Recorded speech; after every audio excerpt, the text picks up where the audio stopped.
set in Hong Kong. Six single and ready-to-mingle Pinoy daters have flown all the way here for an unforgettable romantic adventure.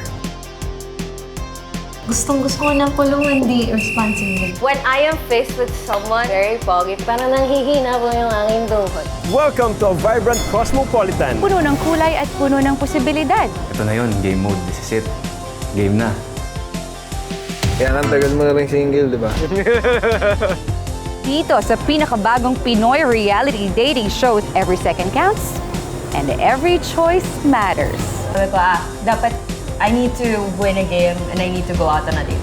After ng usapan namin, parang ang feeling ko ang hambog niya. To be honest, akala ko may chance kami. Ganun yung galawan mo, tropa muna. Tapos, sige, master. This is Love on the Clock.